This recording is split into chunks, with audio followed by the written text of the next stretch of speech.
Well, what we got right here is a cream puff. She's rough, boys. She looks bad, but it ain't as bad as it. It's actually a pretty solid old car. Yeah, it needs a battery. It needs a battery apron. That ain't no big deal. And I wish people wouldn't do that garbage. They're cutting that out like that. In the world?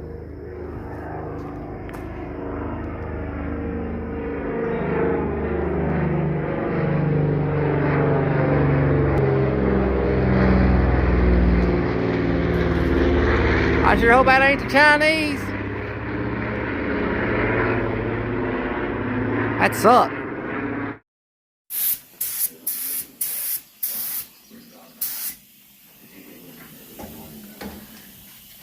Hey Wesley, you need to focus on one area at a time and make sure you're not missing everything. See, right now you've missed everything over there. I thought I needed to do it right there.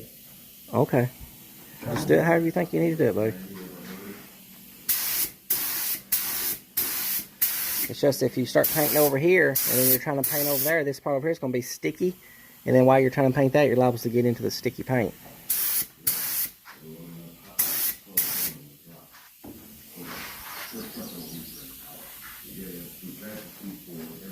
John, try not to put it on too heavy because you'll run it. Here, I think you got too wide of a fan or something going on. Try that. Oh, have you touched this button right here? No. Try it again. Whoa. Alright, try it again. It's looking bad. Wait a minute.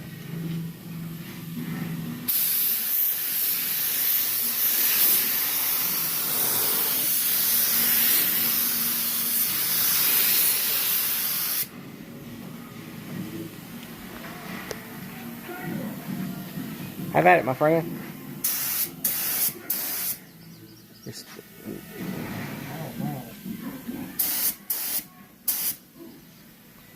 Well, the important thing is we ain't trying to make this car perfect. We're just having fun. You're learning. You gotta learn somehow. Gotta start somewhere, buddy.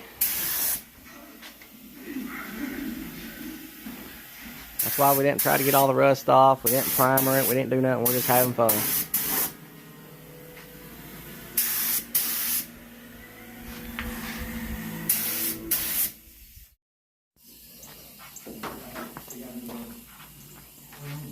You really need to try to get all the back completely done and pretty before you try to paint this front, because you're going to be getting your suited shirt. It's going to be getting all this sticky stuff. You might want to take your shirt into your shorts. There's all kinds of stuff that's still not painted.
Everything's done.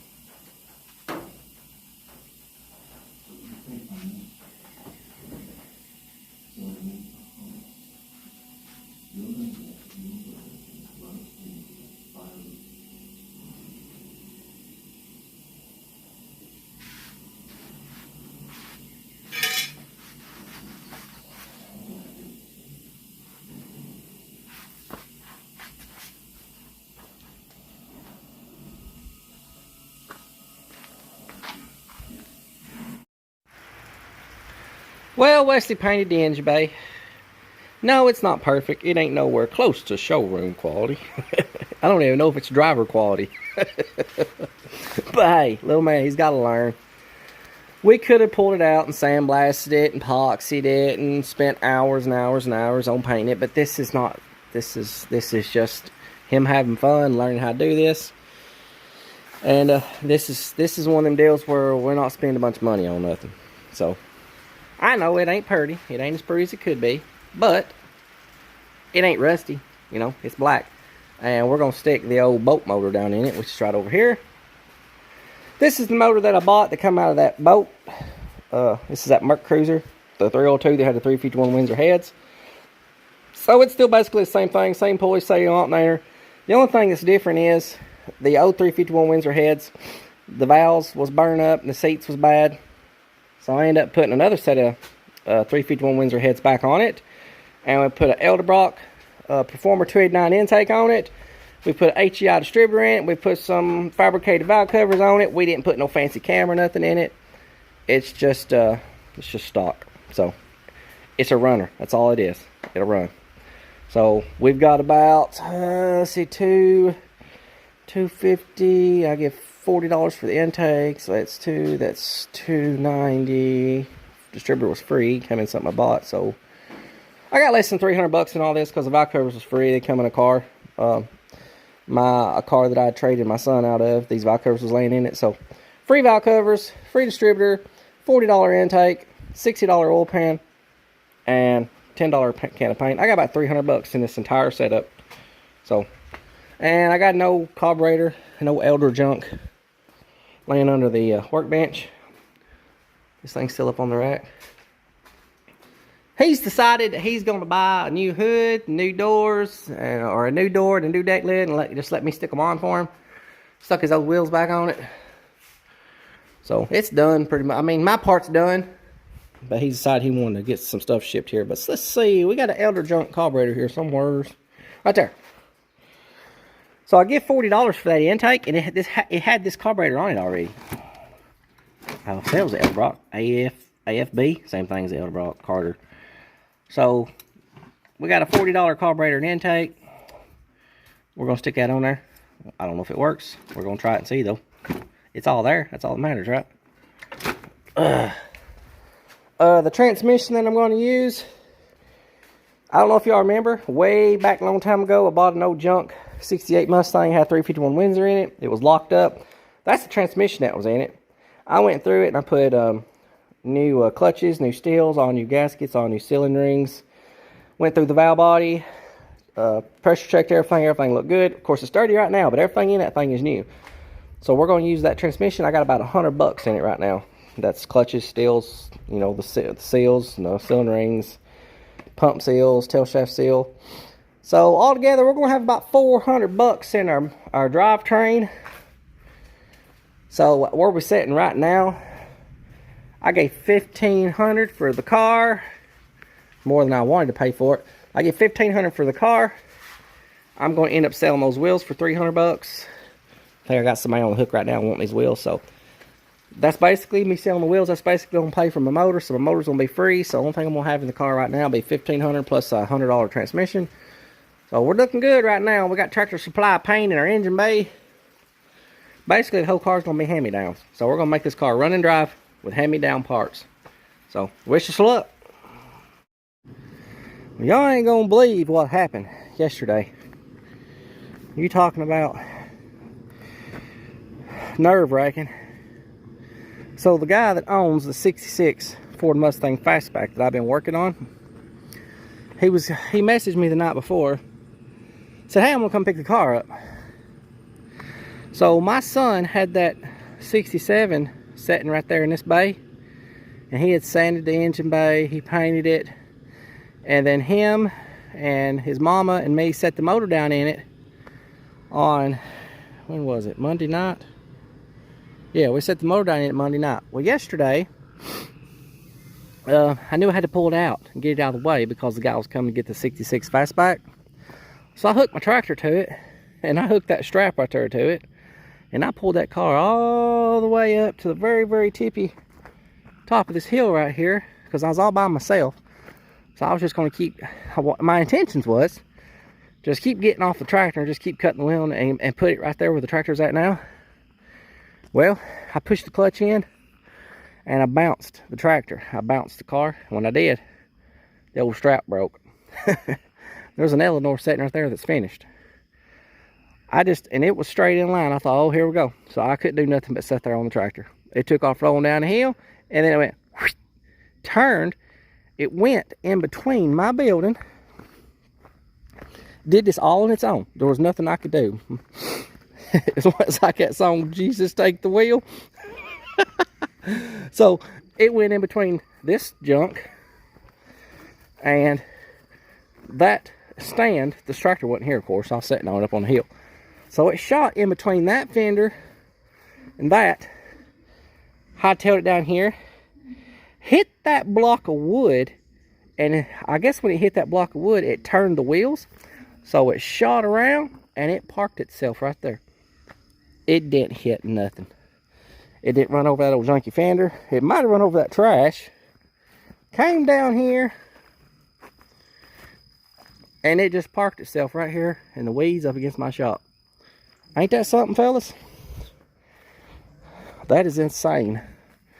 I mean, yeah, it rolled over this old junky piece of floor pan. I need to weed eat. It rolled over that old junk floor pan and looks like it tore open a bag of shop trash. But I mean, it didn't hit the shop. It didn't hit nothing. It just parked itself right there. And let me tell you something. When it was coming down that hill right there, it was probably doing a good, I'm going to say, 10 to 15 miles an hour by the time I got down here and cocked its wheels real fast. You see the way the wheels were turned? It come from way up there and then shot itself in here. That's insane. Thought I'd share that with you. So, little man, like I said, little man did the work. He sanded it, painted it. So it ain't real pretty. We did get the motor and transmission set down in it. It's bolted up. It's ready to start working on it. When I do get a chance, I'll start working on it. Right now, I don't have time. I got customers' cars. I've got 4 major builds I need to be working on. I got a guy out of, I think he's in South Carolina. Guy in South Carolina working on his car. Working on a guy in Georgia working on his car. And I'm working on an 67 Chevy Impala that's fixing to be going home next month. So, wish me luck. Please like, share, and subscribe. And until next time.